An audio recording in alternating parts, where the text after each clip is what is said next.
Welcome to This Explainer. Today, we're diving into some truly essential, super practical ways you can actually show up when someone you love gets a cancer diagnosis. Because when cancer enters a family's life, it doesn't just affect one person, right? It sends ripples outward.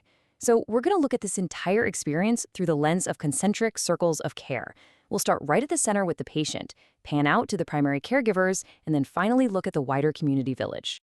To start things off, it's absolutely crucial to understand that everyone's journey at the center of this circle is profoundly unique.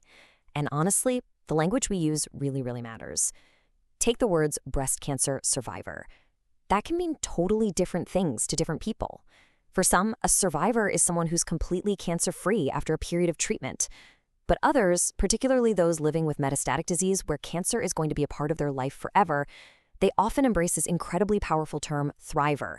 It shows their fierce intention to just thrive despite the diagnosis. So meeting people where they are starts with respecting how they identify their own journey. Section 1. When cancer touches a life, navigating the emotional landscape. Section 2. Meaningful gifts for survivors. Showing up with love. A cancer diagnosis creates this incredibly intense emotional landscape, which sadly can sometimes lead to painful isolation. There's even a term for it, cancer ghosting. It happens when friends just fade away because they literally don't know what to say. But showing up, that's the absolute best antidote to that isolation. And the most impactful gifts, they definitely don't have to be expensive material things. Experiential and handmade gifts create such lasting joy. Just look at these awesome ideas from the National Breast Cancer Foundation. Imagine dedicating a park bench in their name as a permanent tribute to their courage. Or how about hand-beading an encouragement bracelet with words like warrior or thriver that they can wear every single day? You could plant a tree or a garden in their honor to symbolize new beginnings, or create a memory scrapbook. Honestly, even just protecting time for a simple coffee date or a picnic can be so deeply healing. It's all about the gift of your presence. These testimonials from real survivors show that the absolute best gifts genuinely come straight from the heart. Elizabeth shared, "A friend gave me a silver necklace with 3 little birds. It reminds me that I am never alone. I never take it off." And then there's Heather, who mentioned receiving a beautiful flower bouquet, some plants, and a card with messages from all of her coworkers. These gestures, whether it's a tiny piece of symbolic jewelry or a big, coordinated effort from the office, they serve as these physical reminders that the person is seen, celebrated, and deeply supported. Section 3. The hidden caregiver burden. The second circle of care. 8. It's a staggering number, isn't it? Caregiving is practically a full-time job.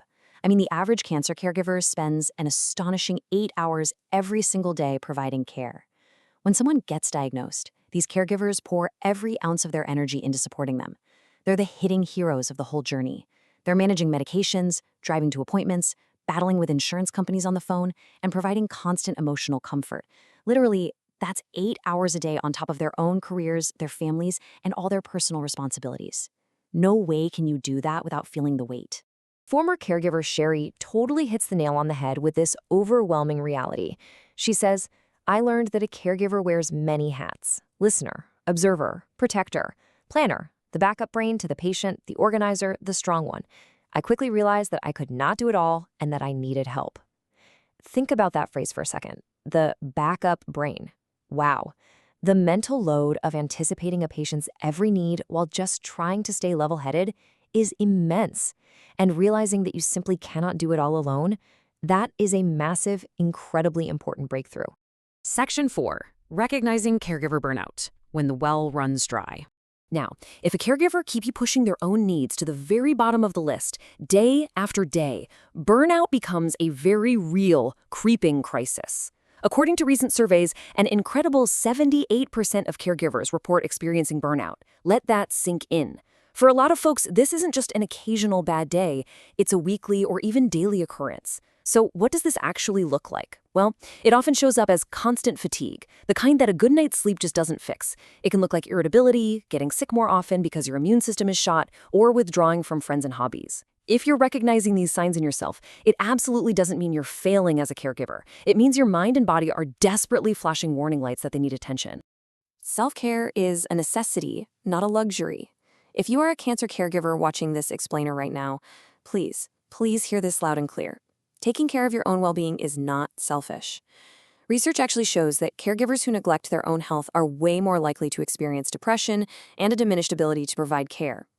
Taking care of yourself is literally the absolute bedrock of caregiving. You simply cannot show up fully for the people who depend on you if you are running on empty. Section 5. Essential Self-Care Strategies. Refilling your cup. Okay, so how do we actually protect our well-being in the real world? The Live Like Brent Foundation outlines these 7 crucial steps to prevent burnout. First up, protect 30 minutes a day just for you. Second, accept and ask for help. People genuinely want to chip in, they just need specific direction. Like, hey, can you pick up some groceries? Third, join a caregiver support group to connect with people who truly get it. Fourth, and this is a big one, do not skip your own medical appointments. Your physical health is not optional. Fifth, set boundaries without guilt. You are absolutely allowed to say no to visitors or tasks. Sixth, move your body to naturally relieve stress. And finally, number 7, talk to a professional if you feel persistently overwhelmed. Let's look a little closer at a couple of these. Notice the focus on just 30 minutes here. It really doesn't have to be a whole extravagant spa day. Whether you're taking 30 minutes to sit with a notepad and organize a list of tasks for others to help with, or you're just carving out time for a quiet, uninterrupted cup of coffee, this structured time is completely vital to reset your nervous system. Put it on the calendar and treat it as entirely non-negotiable. Another game-changer strategy is moving your body. And no, you don't need an intense, exhausting workout. Simply stepping away to take a 20-minute walk in nature, or even just doing some gentle stretching in the living room, can significantly improve your mood, your energy levels, and your sleep quality. It's an essential break from caregiving that allows you to literally and figuratively step away, breathe, and recenter yourself. Section 6. Building a support village. You don't have to do it alone.